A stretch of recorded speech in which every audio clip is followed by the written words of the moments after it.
stream.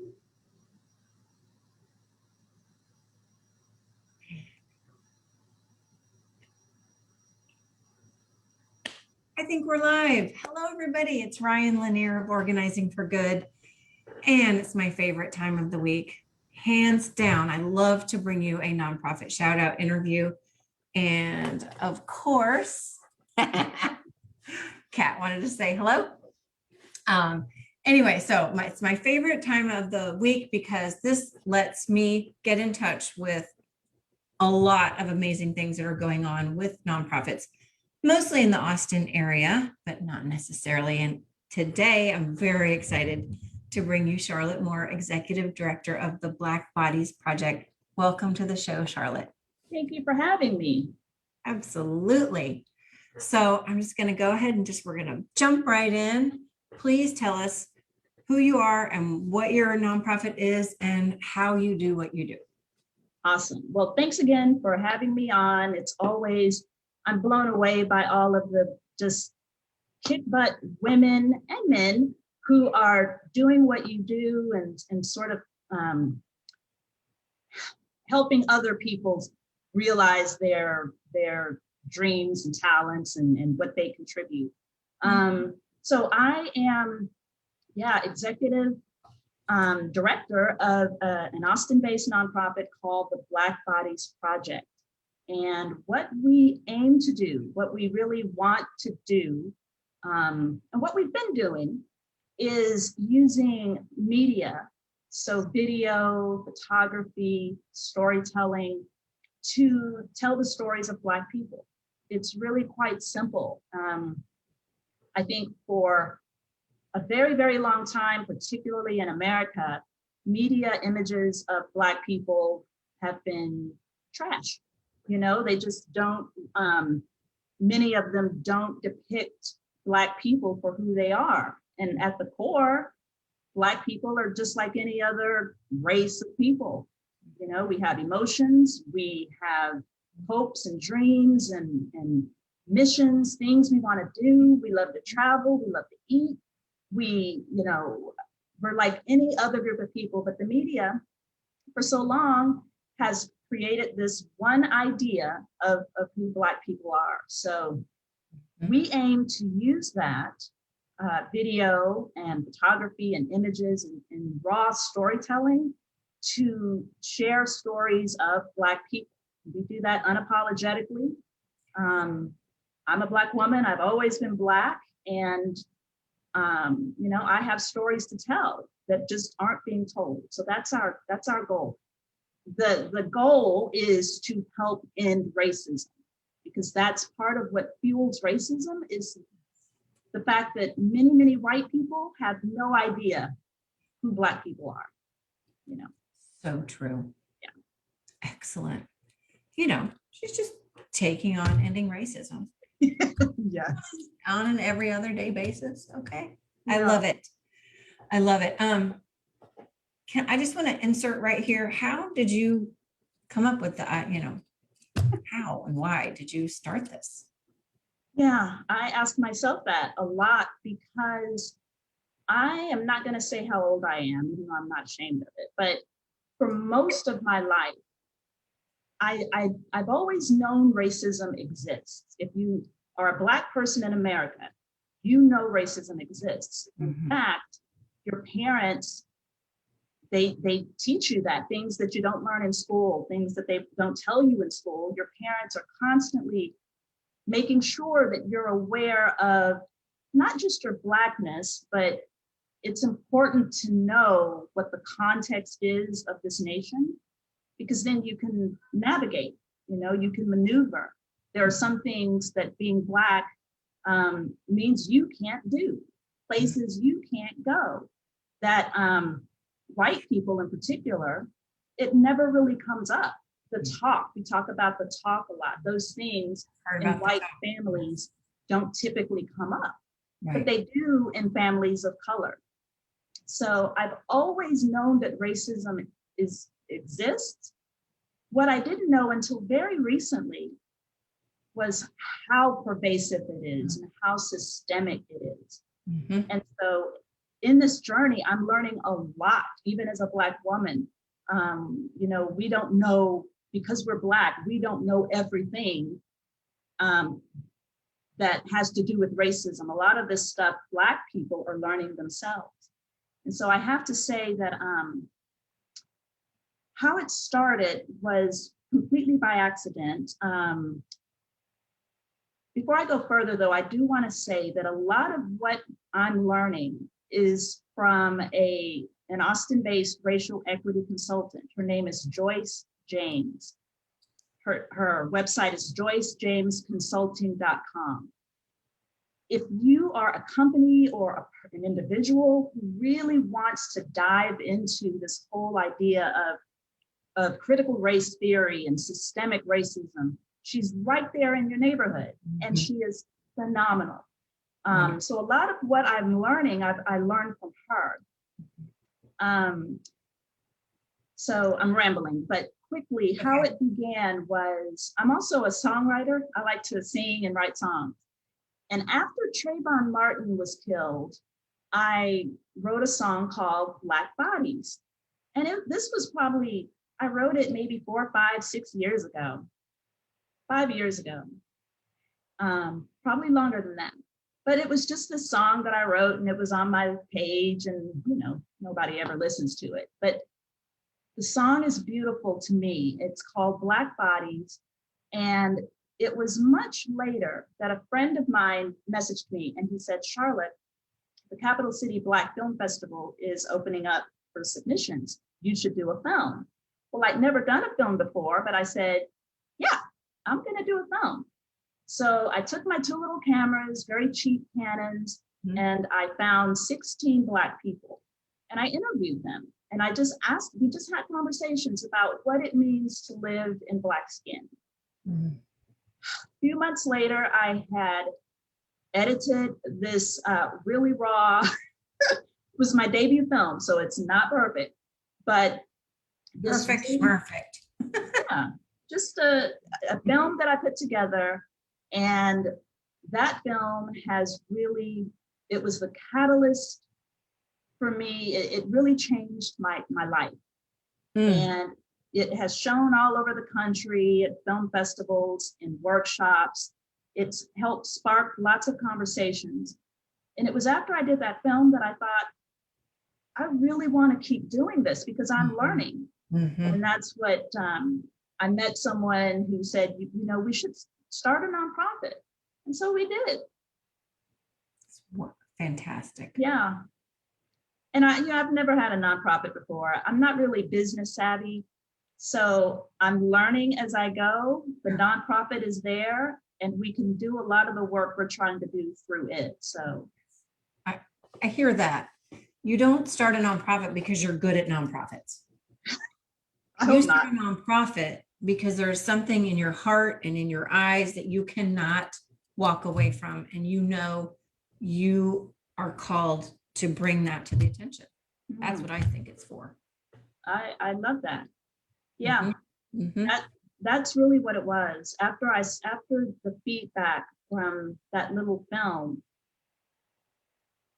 I often say it was a calling, because I didn't, a year before I created the nonprofit, I didn't think I'm going to launch a nonprofit, but there was this pull from this topic that really lights a fire under me when I listen to people talk of all races about racism, how it impacts Black people, how white people, what they know and what they don't know, questions that they have that maybe they're afraid to ask.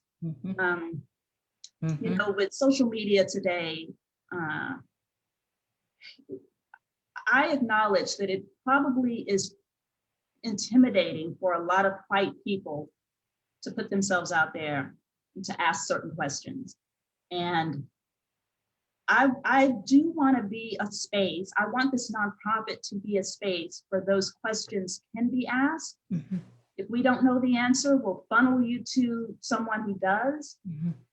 But we just want to get the conversations going through media that appeals to people. I think that's what started last summer. like really, like, okay, it's time to start, for me at least, and a lot of people, it's time to start having way more conversations, way more honest, uncomfortable conversations. And it's just, I mean, it's just amazing when you start to see things in a new way. And, you know, I'm one of those people. I mean, I would certainly have not called myself racist growing up. And I'm like, well, I wasn't anti-racist, so that's been very, very illuminating. And so thank you for bringing, ways to bring the conversation up. Now, let's talk about, part of the reason that I do these nonprofit shout out interviews is I want to hear what COVID has changed, what challenges have brought for you, what things, I mean, at this point, COVID has brought a few blessings as well. So what has COVID done to challenge the nonprofit, and how are you moving through it? Yes, well, we're a very young nonprofit. We're not even 2 years old yet. So like I said, a bunch of things for me personally happened all at once. And one of those things was the pandemic started. And yeah, it's horrific. The pandemic is also just another piece of proof of how systems of racism work. Doesn't take a brain surgeon or a rocket scientist to Google some stuff. And when you look at, reputable data, it shows you right there on screen that Black people and Latinx communities have just had the worst outcomes. But it's been horrific for a whole lot of people. I personally have been very blessed, so I'm grateful. But for me, with the nonprofit, having that year actually slowed everything down for a lot of us. All of us, really, it slowed things down.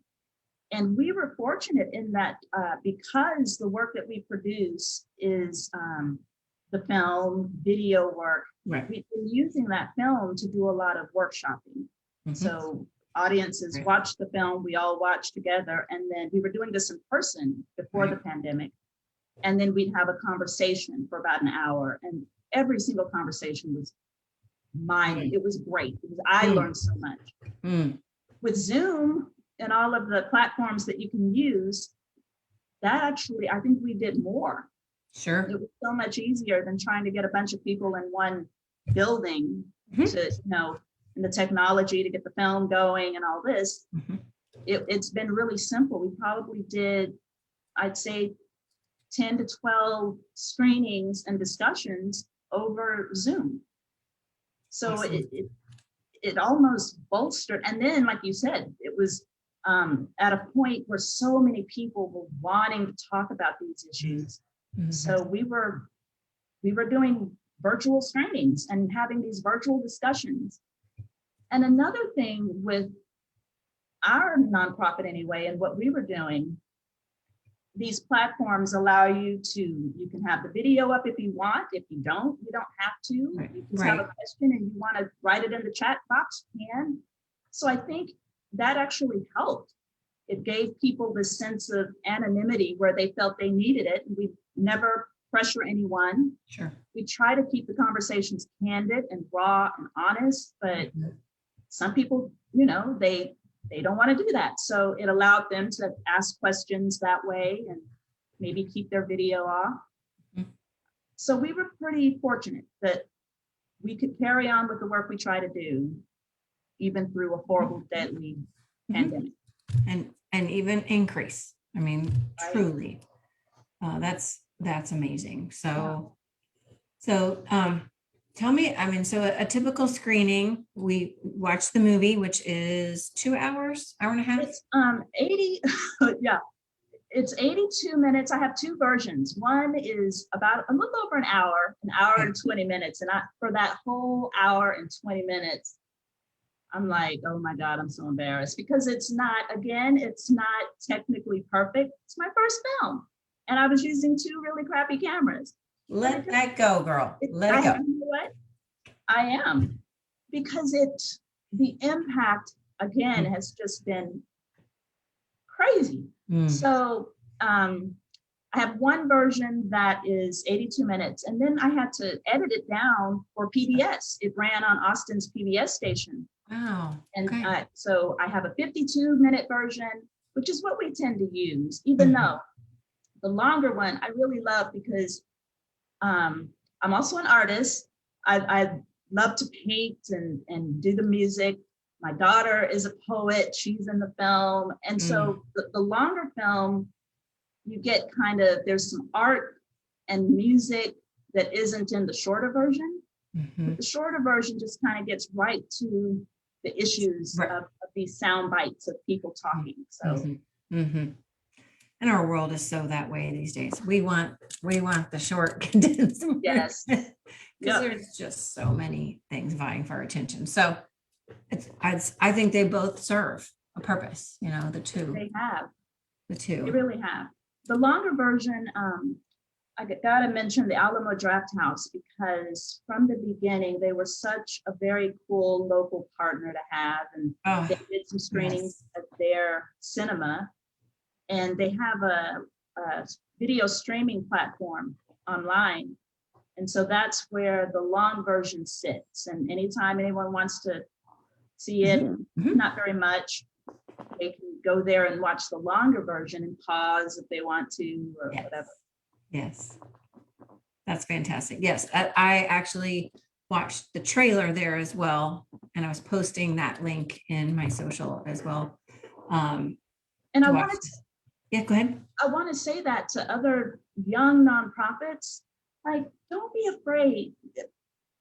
In your city, so Austin is so full of filmmakers and artists. Something like an Alamo Drafthouse or any kind, whatever your nonprofit does, search for the people who have power in the city, in that area, and tell them you need help. You want to, whatever it is you're doing, use them. I mean, that's what we should be doing. It's once you reach a certain level, like, give back. And they want to do that. So I want to encourage nonprofit directors and volunteers to just be bold and ask for what you want, and you'll get it. I couldn't love that more. I'm thinking of multiple interviews I've done where they struggle with getting the word out. And they're always so grateful. Thank you for this. And I'm like, I'm gonna add that to part of what I'm saying. You know, who do you know that has a platform that could get this out a little bit more? So and they are looking particularly community, you know, not to exploit any of these horrific situations that we're seeing with regard to racism or sexism or any of the isms, but you know, it's the way we work as humans. Things happen, like a George Floyd killing, and then you get businesses who are like, oh yeah, I want to do something to help. And so you got to think about that as a nonprofit, you know, and it's not exploitation, it's using what's there, the resources, to help fuel this heart-driven mission you have to do it. Community resources. Right. Why wouldn't you? It's brilliant. Right. It's brilliant. Okay. Well, speaking of community and resources, how do you get support for this? Or just whatever, do you have events? Do you obviously it's okay to say donations welcome, and where would you send people? And just, this is the part where you get to say, please help us this way. Oh, that's great of you. So I think I told you before when we were chatting on the phone, how I don't have a business mind, and that's okay. I don't need that. I'm a creative. So fundraising has not been great, but we've raised just enough for what we need to do when we need to do it. I was able to raise enough to do the film. I was able to raise enough. We did a book called Benevolence in Black. And so I was able to raise enough to get that book published. So through our website, people can donate, and we are so grateful to every single person. We've gotten donations from like $5. We're like the Bernie Sanders of Yeah. Right. racism nonprofits. We've gotten donations from like $5 all the way up. I mean, to larger sums, but every single dollar has helped us do what we're trying to do. Of course. And then Amplify Austin, we've worked through them to raise some funds. And so that's what we do. It doesn't cost me anything to hop on a Zoom, show the film, and have a discussion. So at this point in our journey, fundraising hasn't been a huge priority. Hopefully we'll do more films. Like I said, we're going to be shooting some stuff later this year, and we'll see what happens. But for now, the beautiful donations from just everyday, regular people have helped us soar. I want to hear more about that book. Yes, it's Benevolence in Black, and it is a celebration of Black people in Austin and the contributions they make. So again, the book is full of, it's a portrait book. So there are portraits of Black people in the Austin area, and then each of them wrote an essay. It's on the website.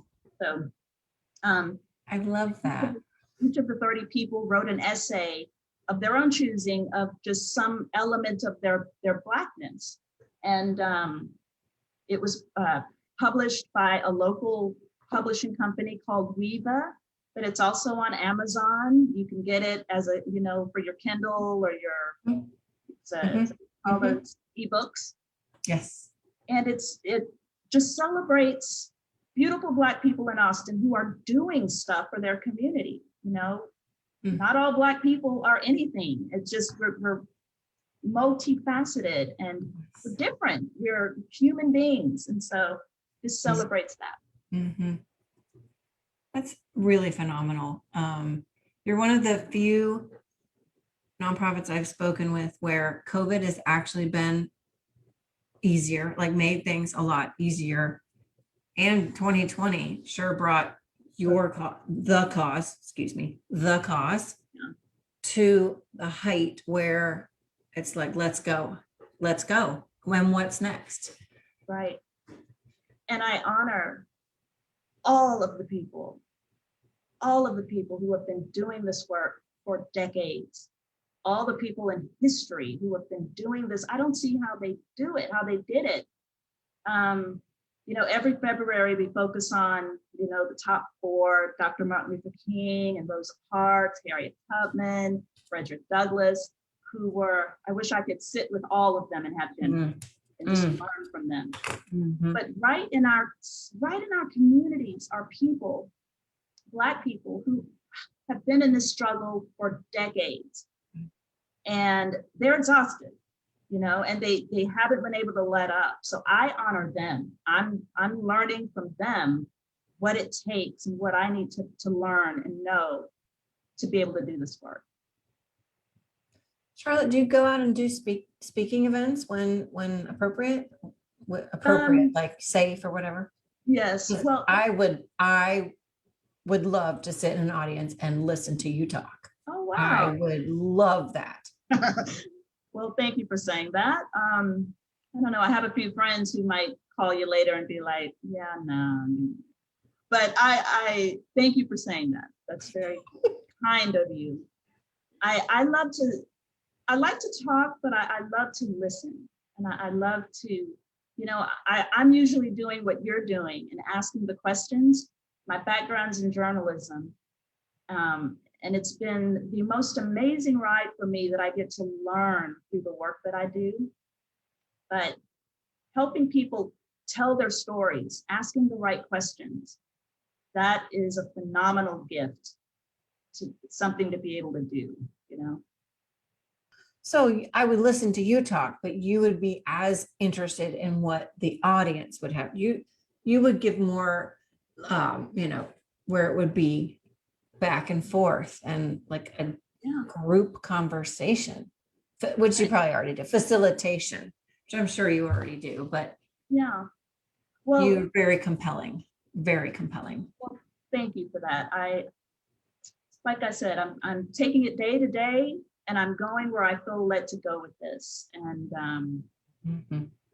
I I talk to my daughter about this a lot. I'm an extrovert, and I'm also an introvert. I love people. When I'm loving people, I'm really loving people. And just getting someone to open up, Mhm. that is what moves the mountain. Mhm. The rich history and stories of our own lives. We don't have to go back hundreds of years.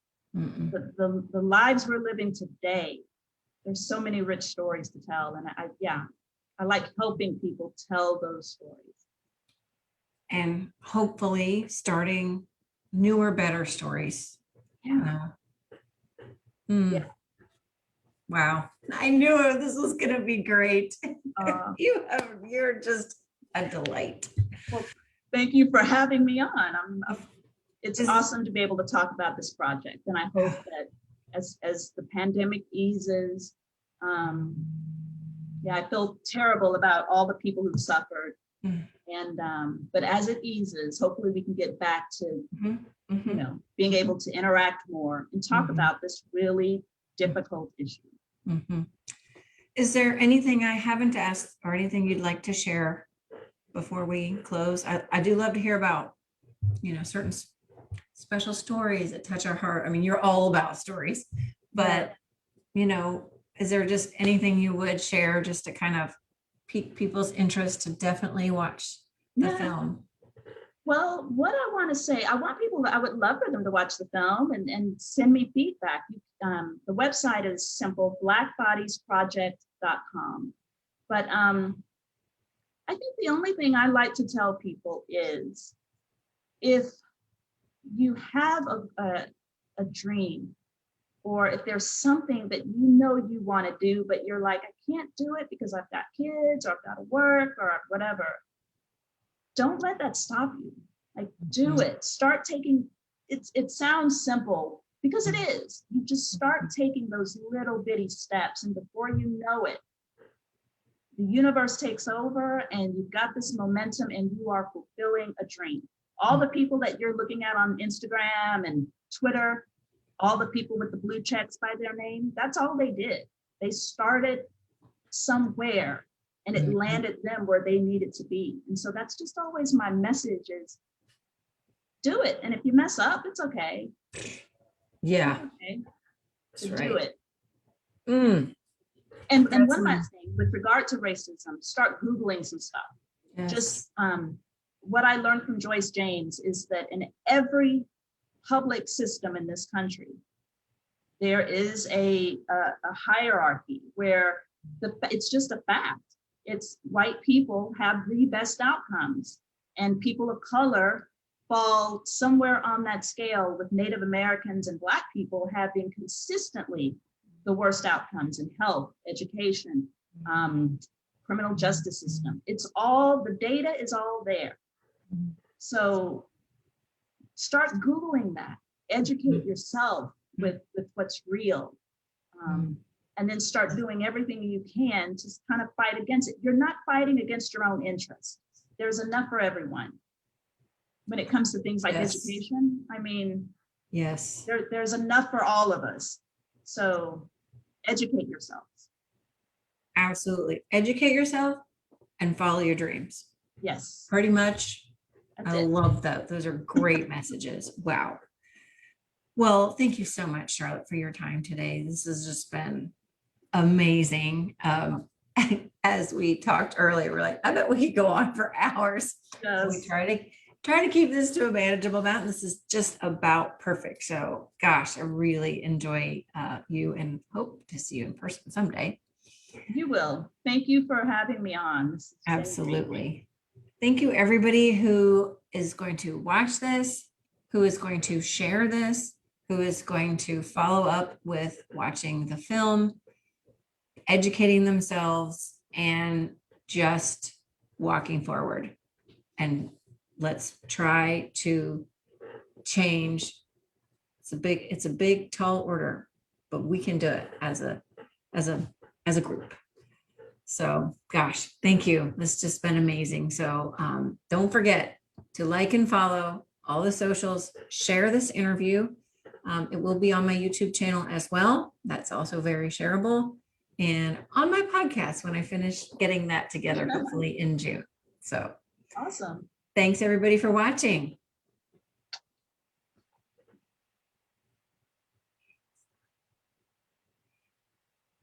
Recording.